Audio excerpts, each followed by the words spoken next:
चॅनलवरती मी स्वागत करते। तर आज आपण प्रेझेंट कंटिन्युअस टेन्स म्हणजे चालू वर्तमान काळ पाहणार आहोत। चालू वर्तमान काळामध्ये आपण इंटरॅगेटिव्ह सेंटेन्स कसे बनवायचे पाहणार आहोत, म्हणजे प्रश्नार्थी वाक्ये। ओके, तर पाहूया। हे मी मराठी मध्ये घेतलेले आहेत वाक्ये, आता आपण इंग्लिश मध्ये बनवून पाहूया इंटरॅगेटिव्ह सेंटेन्स। ओके, तर आधी आपण स्ट्रक्चर समजून घेऊया। ओके, तर is and are plus subject plus for the first form plus ing plus object। Okay, is and are हे कुठे आणि कसे वापरायचे आपण हे पाहणार आहोत। ओके, आणि सब्जेक्ट आणि for चा फर्स्ट फॉर्म ing आणि ऑब्जेक्ट स्ट्रक्चर समजून घेतलेला आहे। आता आपण सेंटेन्सला सुरुवात करूया। तर आपण मराठी मधून सेंटेन्स घेतलेले आहेत, आता आपण इंग्लिश मध्ये बनवणार आहोत इंटरॅगेटिव्ह सेंटेन्स। ओके, ती आंबा खात आहे का? ती आंबा खात आहे का? आता याला आपल्याला इंग्लिश मध्ये बनवायचं आहे, तर कसं बनणार? आता इंटरॅगेटिव्ह सेंटेन्स बनवायचा आहे। ओके, तर आपण काय वापरणार? स्ट्रक्चर नुसार घेऊया। तर ती साठी कोणता हेल्पिंग वर्ब येईल? आपण हे घेणार आहोत इज झाल्यानंतर काय स्ट्रक्चर मध्ये? सब्जेक्ट। ओके, सब्जेक्ट काय आहे? ती म्हणजे शी। ओके, तर सी झाल्यानंतर सब्जेक्ट झाल्यानंतर काय आहे? वर्बचा फर्स्ट फॉर्म म्हणजे काय येईल?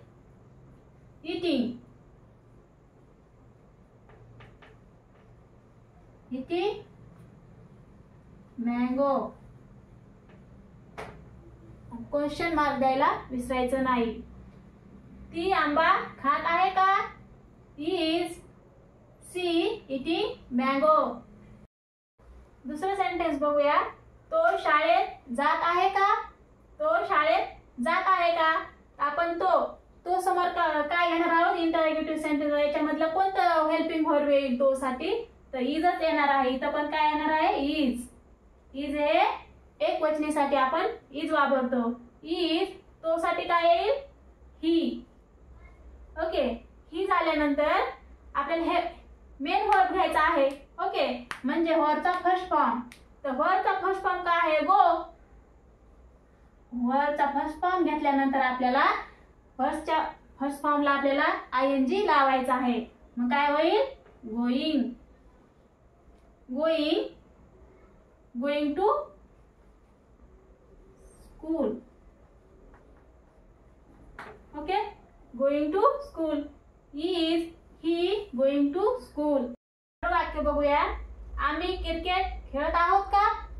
आम्ही क्रिकेट खेळत आहोत का? आता इथं आम्ही आहे, सब्जेक्ट आहे ना, तर आम्ही साठी आपण काय घेणार आहोत?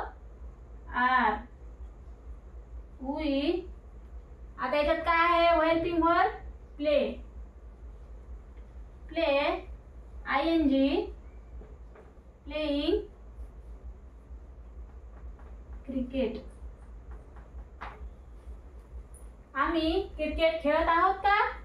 Are we playing cricket.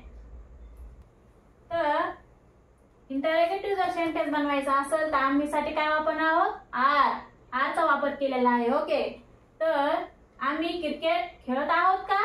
R we playing cricket.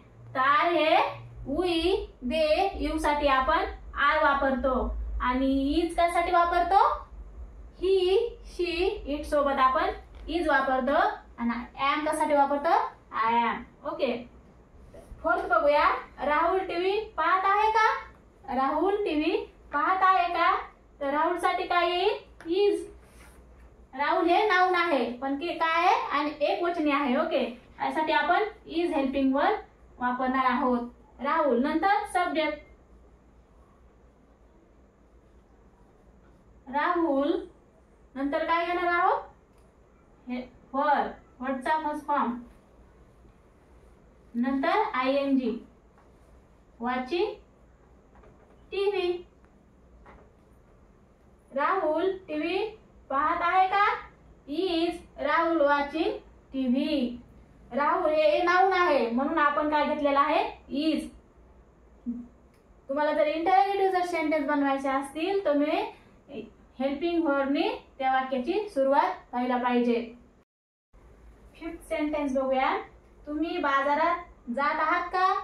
तुम्ही बाजारात जात आहात का? आता तुम्ही साठी काय येणार? आर. यू हा सब्जेक्ट आहे. तुम्ही साठी काय आहे? यू बाजारात जात आहात का? याचं काय आहे आता? हेल्पिंग व्हर्बचा फर्स्ट फॉर्म कोणता आहे? जात, म्हणजे गो. गोला काय करणार आपण? आयएनजी लावणार इनटू मार्केट. तुम्ही बाजारात जात आहात का? Are you going to market? आपण यू साठी काय घेतलेला आहे? आर. आणि राहुल म्हणजे नाउन साठी आपण इज वापरलेला आहे. तर आपण काय पाहिलेलं? इंटररोगेटिव्ह सेंटेन्स. जेव्हा तुम्ही इंटररोगेटिव्ह सेंटेन्स बनवता तेव्हा सुरुवातीला वाक्याची सुरुवात ही हेल्पिंग व्हर्ब व्हायला पाहिजे. तर ते लक्षात ठेवा. इज, ॲम आणि आर कुठे लावायचे बघा. तर इज हे ही, शी, इट सोबत आपण इज वापरणार.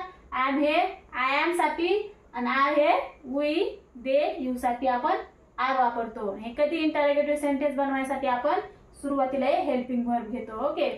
तर आपण स्ट्रक्चर पण समजून घेतलेला आहे आणि ते वाक्य कसे बनवायचे हे पण आपण पाहिलेले आहेत. ओके. तर आता आपण प्रेझेंट कंटिन्युअस टेन्स चालू वर्तमान काळाचे इंटररोगेटिव्ह निगेटिव्ह सेंटेन्स पाहणार आहोत, म्हणजे नकारात्मक प्रश्नार्थी वाक्य. ओके. तर आपण निगेटिव्ह सेंटेन्स बनवायसाठी आपण इथं स्ट्रक्चर घेतलेला आहे. आपण स्ट्रक्चर समजून घेऊया. तर is, am, are plus subject plus not plus व्हर्बचा first form plus ING plus object असं स्ट्रक्चर आहे निगेटिव्ह सेंटेन्स बनवायसाठी. Interrogative negative sentence. ओके. तर आपण इथं मराठीमध्ये सेंटेन्स घेतलेले आहेत, आपण इंग्लिशमध्ये बनवून पाहणार आहोत. ती आंबा खात नाहीये का? ती आंबा खात नाहीये का? तर कसं होईल? ती साठी कोणता सब्जेक्ट वापरणार? हेल्पिंग व्हर्ब वापरणार. ती साठी आपण इज वापरणार. ओके. याच्यानंतर काय घेणार? सब्जेक्ट. सब्जेक्ट काय आहे? ती म्हणजे शी. आता सब्जेक्ट नंतर काय आहे इथं? तर नॉट आहे. इथं आपण घेतलेला आहे नॉट. नंतर काय आहे? व्हर्बचा फर्स्ट फॉर्म. व्हर्बचा फर्स्ट फॉर्म काय येईल? खात, म्हणजे ईट. नंतर काय लावायचं? आयएनजी. Eating mango. सेकंड सेंटेन्स बघूया. तो शाळेत जात नाहीये का? तो शाळेत जात नाही का? Is he not. नॉट झाल्यानंतर काय? व्हर्बचा फर्स्ट फॉर्म काय आहे? Go, ING, going to school. तो शाळेत जात नाहीये का? Is he not going to school असं होईल. थर्ड बघूया. आम्ही क्रिकेट खेळत नाहीये का? आम्ही क्रिकेट खेळत नाहीयेत का? ओके. तर आम्ही साठी काय येईल? Helping verb are, we, not. आता व्हर्ब कोणता येईल? प्ले. प्ले हे काय आहे? व्हर्बचा फर्स्ट फॉर्म आहे, पण आपल्याला काय करायचं आता इथं? ING. Playing cricket. Playing cricket. आम्ही क्रिकेट खेळत नाहीयेत का? Are we not playing cricket. Fourth बघूया. राहुल टीव्ही पाहत नाहीये का? राहुल टीव्ही पाहत नाहीये का? राहुलसाठी काय येणार आता? Helping verb is. Rahul not watching TV. Rahul TV पाहत नाहीये का? Is Rahul not watching TV. Fifth बघूया. तुम्ही बाजारात जात नाहीयेत का? तुम्ही बाजारात जात नाहीत का? आता तुम्हीसाठी काय येईल? Are. You not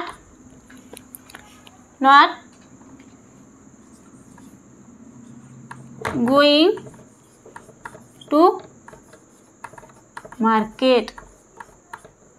going to market. तुम्ही बाजारात जात नाहीत का? Are you not going to market. असे आपण निगेटिव्ह सेंटेन्स बनवले आहेत. एक लक्षात घ्या, आपण हे निगेटिव्ह सेंटेन्स बनवलेले आहेत म्हणजे सब्जेक्टच्या नंतर आपण नॉट लावायचं आहे आणि सुरुवातीला जर इंटरॅगेटिव्ह निगेटिव्ह जर सेंटेन्स बनवायचे असतील तर वाक्याच्या सुरुवातीला हेल्पिंग वर्बची सुरुवात होते. तर ती, ही, शी आठवण तेव्हा आपण इज वापरतो आणि आयसाठी ॲम वापरतो आणि वी, दे, यू सोबत आपण आर वापरतो. हे तुम्ही लक्षात ठेवायचं आहे. ओके. आणि क्वेश्चन मार्क द्यायला विसरायचं नाही.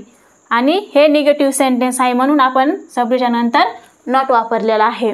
अशा प्रकारे आज आपण इंटरॅगेटिव्ह निगेटिव्ह सेंटेन्स पाहिलेले आहेत प्रेझेंट कंटिन्युअस टेन्समधले म्हणजे चालू वर्तमान काळामधले.